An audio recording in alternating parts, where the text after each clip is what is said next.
Most women have felt it, that strange pull toward the man who cannot be possessed, the one whose silence feels like a mirror, whose distance burns more than any touch. She tells herself she should resist, that it's foolish to crave someone who doesn't belong to her. And yet, somewhere deeper than reason, something ancient stirs. It's not just desire, it's recognition, because the man who cannot be owned awakens what has been sleeping within her. He becomes the embodiment of the unknown, the masculine principle that calls to her chaos and demands her stillness. In him, she feels both danger and divinity, the paradox of being seen and unseen, desired and denied. And though she may call it heartbreak or obsession, it is far more than that.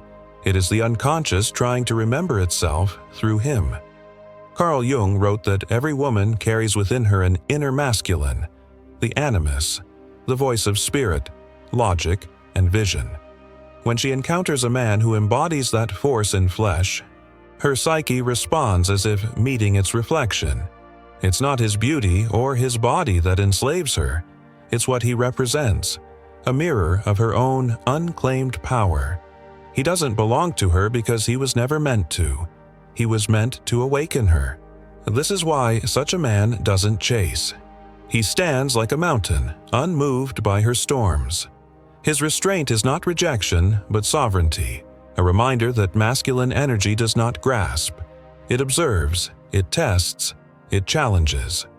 And in the presence of such containment, the feminine either collapses into insecurity or rises into consciousness. You can feel it, can't you? The ache of wanting to be chosen by someone who will not bend for you. The quiet fury of realizing that your beauty is not enough to hold him. But perhaps that's the point. He is not here to be held. He is here to teach, to show that love without freedom becomes possession, and possession is the death of both lovers. For the unconscious feminine, the man who cannot be possessed represents the ultimate trial, the shattering of illusion. She cannot seduce him into submission, cannot mother him into affection, cannot manipulate him with absence or approval.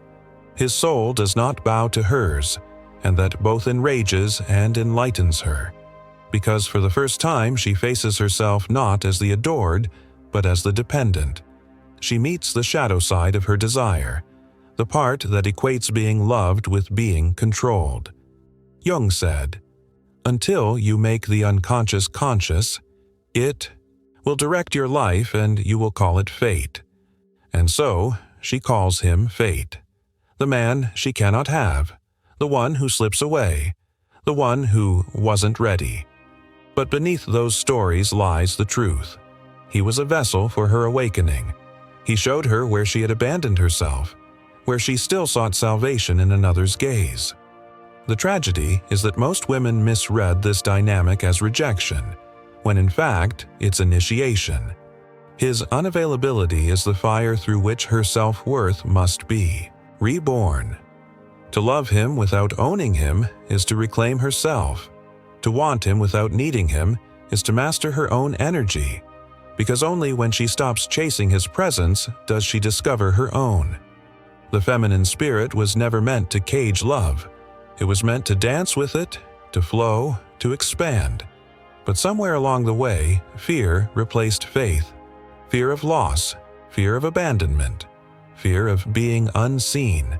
So she clings, thinking attachment will make her safe, not realizing that safety is born only from surrender. And that surrender is not submission, it is trust.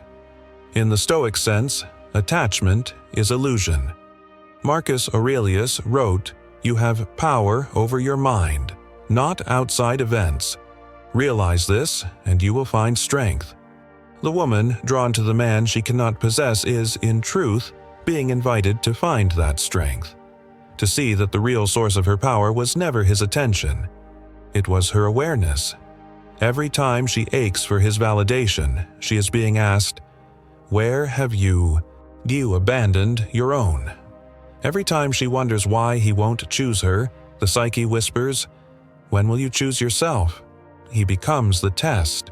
the living symbol of her forgotten boundaries, her lost self-esteem, her need to be mirrored by another to know she exists. Yet, paradoxically, it is his distance that frees her, because only in the absence of his approval can she hear the voice of her own.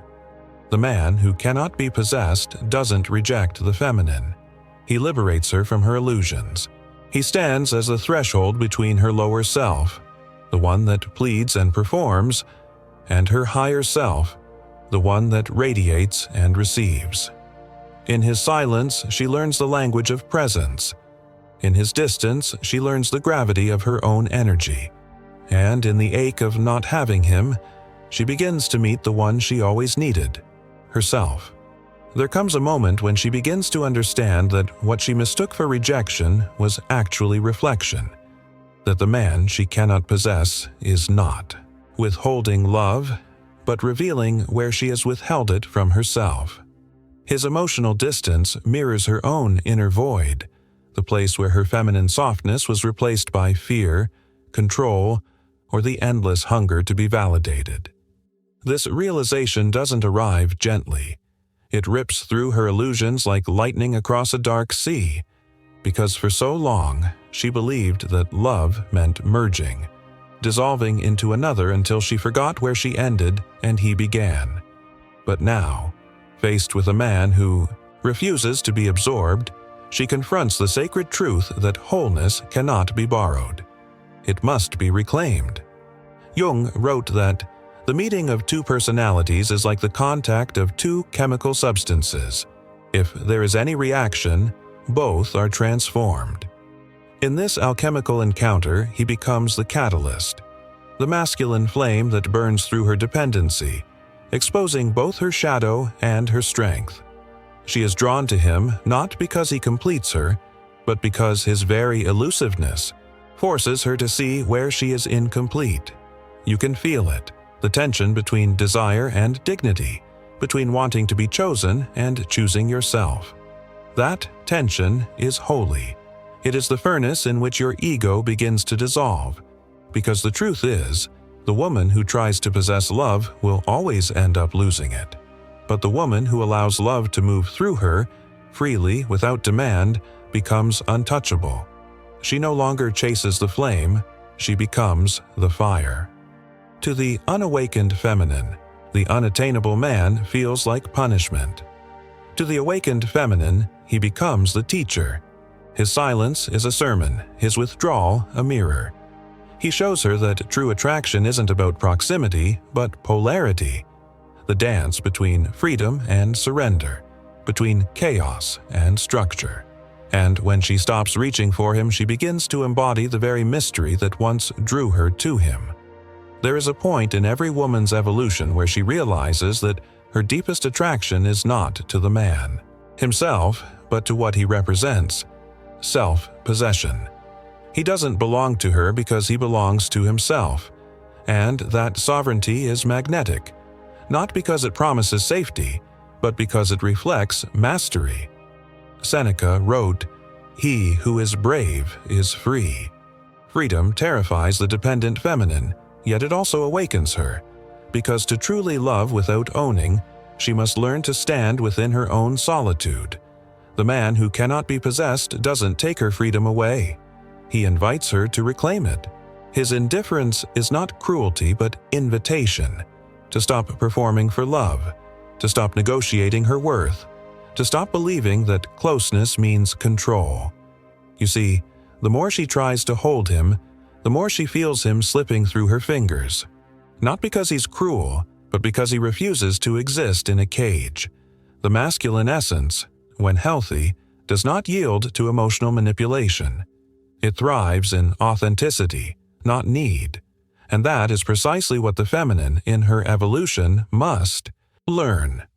That her power doesn't come from how much she is needed, but from how deeply she is aligned.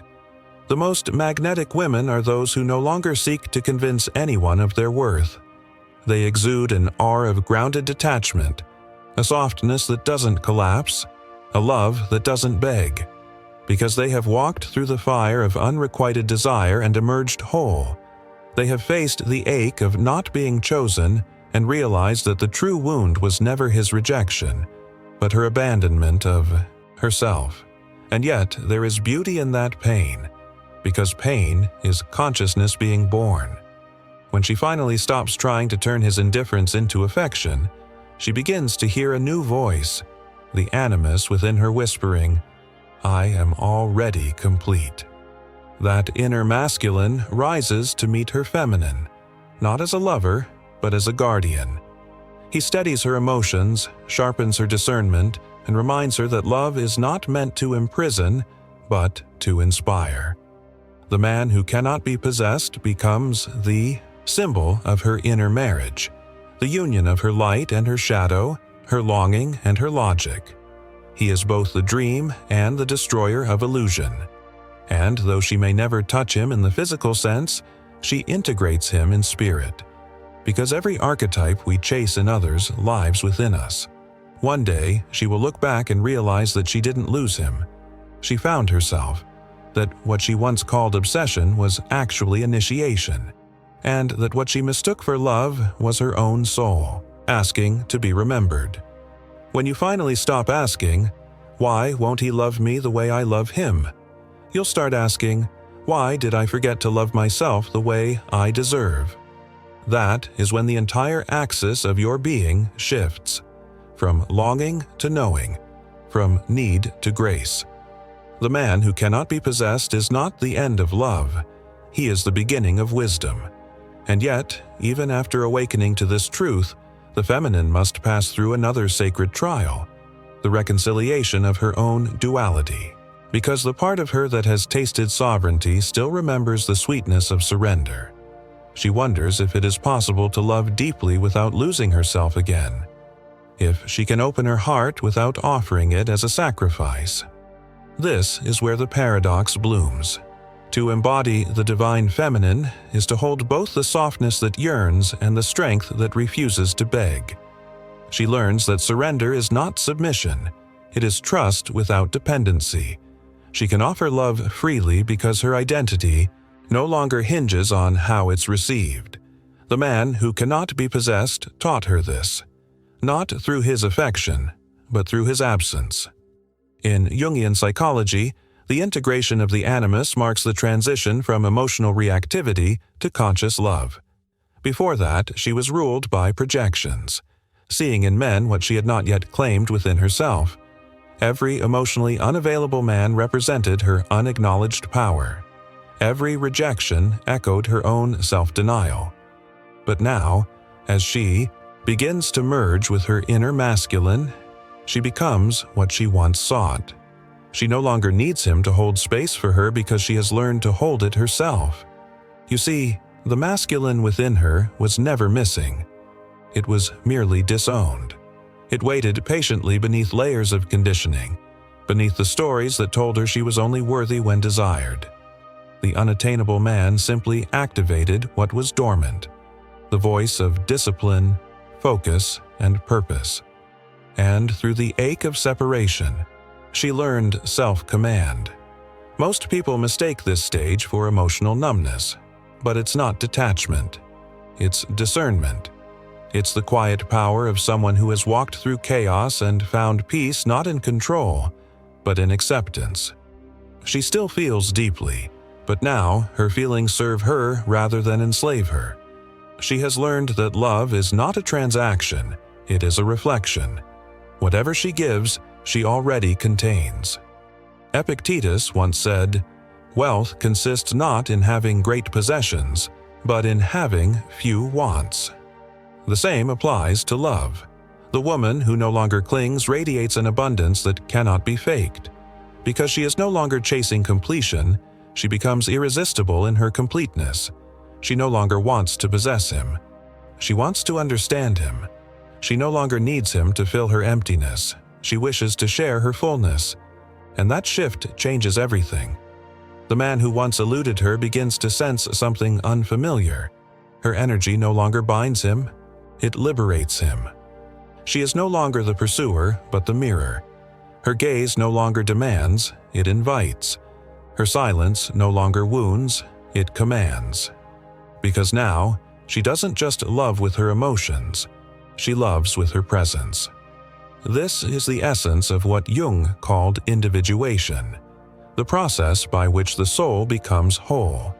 She integrates her contradictions, the lover and the mystic, the nurturer and the warrior, the dreamer and the realist.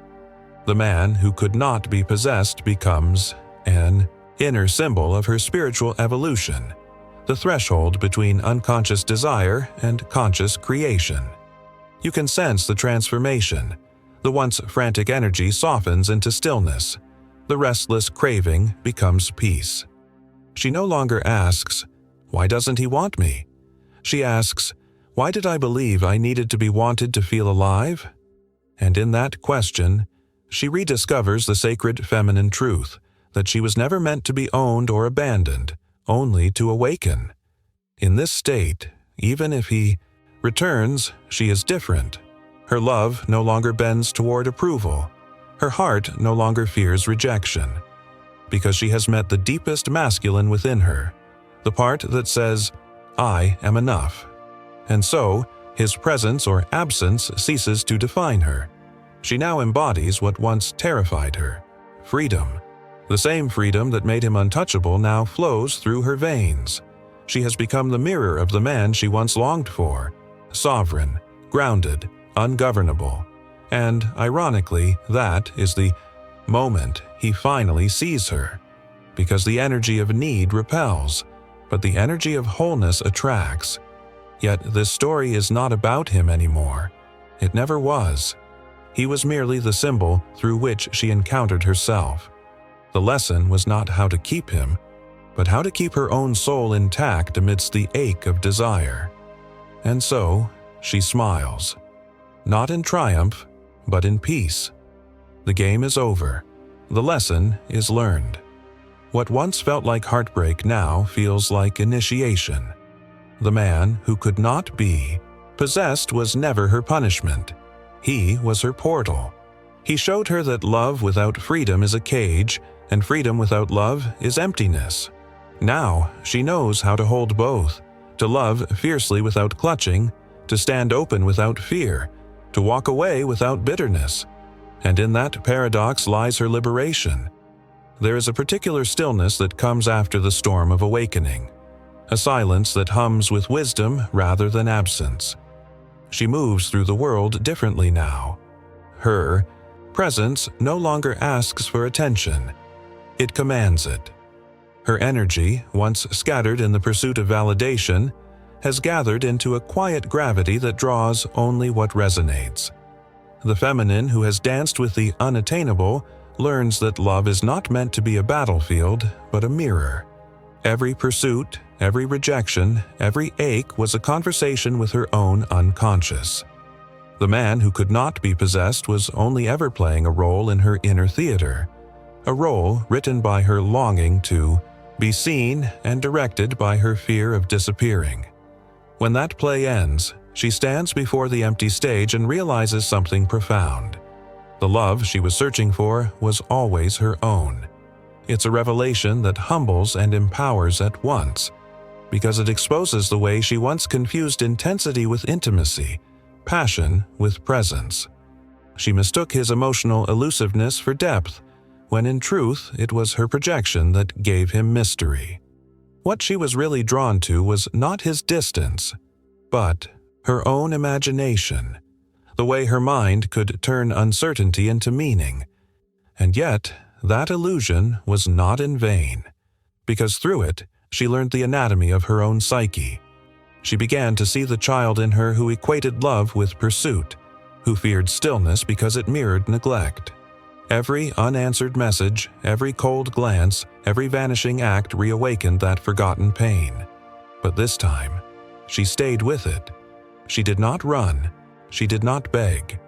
She watched the ache rise and fall like a tide and realized that it could not destroy her. Jung would say she was integrating the shadow, bringing light into the repressed corners of her being.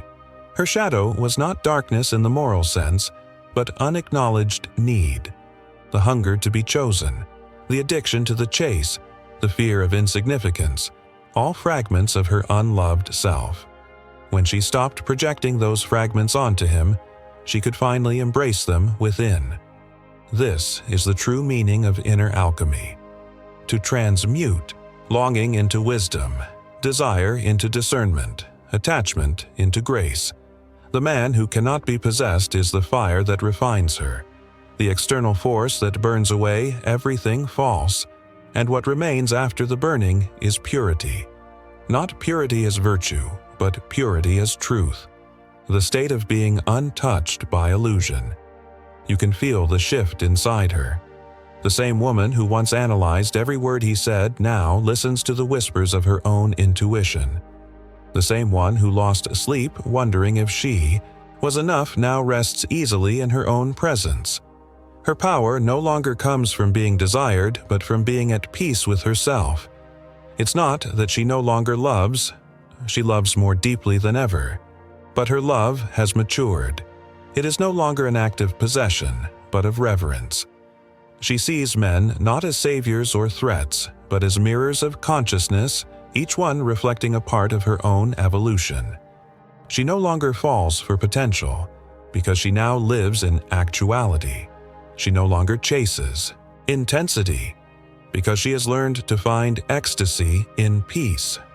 Marcus Aurelius wrote, "You have power over your mind, not outside events. Realize this, and you will find strength." This truth becomes her daily prayer. The chaos of attraction no longer dictates her worth. She knows that emotional storms are simply energy in motion, and she lets them pass without drowning in them.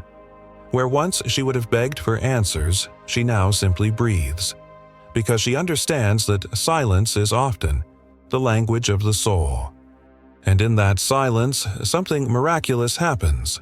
The dynamic that once drained her begins to reverse. The man who could not be possessed may return, not out of guilt or nostalgia, but drawn to the radiant stillness he once found unsettling. She no longer burns for him, yet he feels her warmth. She no longer waits, yet he seeks her presence. Because now, she holds what he lost, the balance of desire and attachment, passion and peace. But even if he never returns, she is no longer waiting. Because the lesson was never about having him. It was about having herself. Every moment of rejection was a doorway to revelation. Every silence between them was a space where her soul learned to speak. She has become the embodiment of the feminine principle in its highest form, receptive yet sovereign, emotional yet anchored, loving yet free. She can touch without clinging, feel without fearing, and walk away without losing anything essential. This is the woman who no longer needs to prove her worth; she radiates it. The woman who no longer mistakes distance for mystery; she has become the mystery herself. The woman who no longer fears being alone, because solitude, to her, now feels sacred. And this is where her story turns inward, toward a freedom that no lover can grant and no absence can take away. There comes a day when she no longer measures love by how tightly she can hold it, but by how beautifully she can let it move through her. The ache that once consumed her has become a melody. The silence that once tormented her has turned into peace. She moves now with the grace of someone who has faced her own shadows and come out luminous. She understands what few dare to see, that love is not meant to fill an emptiness, but to awaken a fullness already there. The man who could not be possessed was never a punishment. He was the mirror that shattered her illusions, the sacred wound that led her back home. When she remembers how it felt to chase, she no longer feels shame. She feels gratitude, because that chasing showed her the edges of her hunger, the sharp places where she confused longing with love. It revealed the hollowness beneath her need for control, and the desperation disguised as devotion. Every unanswered call, every moment of silence was part of her purification, a refining fire burning away the false self that believed she was incomplete. Jung taught that every projection is a messenger of the soul. The man who could not be possessed was that message, a reminder that the divine masculine she sought in him was always waiting within her. His inaccessibility forced her to meet her own strength, to rise from dependency into dignity. Through him, she discovered that real love does not bind, it blesses. She has become what she once admired in him. Unshakable, sovereign, self-contained, she no longer seeks to be the center of another's world because she has become the universe unto herself. Her energy, no longer reaches outward in desperation, but emanates inward in peace. This is the sacred inversion, from seeking to radiating, from asking to knowing, from wanting to being. Now, when she encounters love, it feels different. It does not demand, it does not rush, it flows. It is a meeting between equals, not rescuer and rescued, not captor and captive, but two sovereign beings who choose to walk together, not to complete one another, but to mirror each other's wholeness. You can sense her power before she speaks. There's no tension in her energy, no hunger in her eyes. She listens deeply, but her silence is not submission, it's strength. Her detachment is not coldness, it's clarity. She has learned the most paradoxical truth of all, that to love purely, one must be free. This is the essence of divine polarity. The masculine and feminine no longer locked in the struggle for dominance, but in sacred partnership. The woman who once clung now stands beside the man who cannot be possessed, not as his captor or his captive, but as his mirror. In her gaze, he no longer sees worship or need, he sees presence. And that presence humbles him more than any desire ever could, because true feminine power was never about control. It was about containment, the ability to hold space without losing oneself, the ability to feel deeply without collapsing, the ability to love fully without ownership. She has learned that to possess love is to kill it, but to allow it is to let it breathe. And when she finally understands this, she becomes the embodiment of the eternal paradox, the one who can love fiercely and still walk away with peace in her eyes, the one who can open her heart and not fear its breaking, the one who can hold a man close yet never need to cage him. In that state, she is untouchable, because nothing outside her can make or unmake her anymore. The storms of rejection, the tides of desire, the silence of absence, none of them define her now. She has met herself, and that meeting was the union she was always searching for. She realizes at last that the most powerful love story is not between woman and man, but between soul and self. The eternal dance between the parts of her that once sought rescue and the parts that now offer refuge. She no longer waits to be seen because she sees. She no longer begs to be chosen because she chooses. And the man who once walked away, he remains, as all symbols do, etched in her psyche, not as a wound, but as a teacher, the one who unknowingly gave her the greatest gift of all, her freedom. Now, when she loves, it is not to fill a void, but to celebrate the overflow of her being.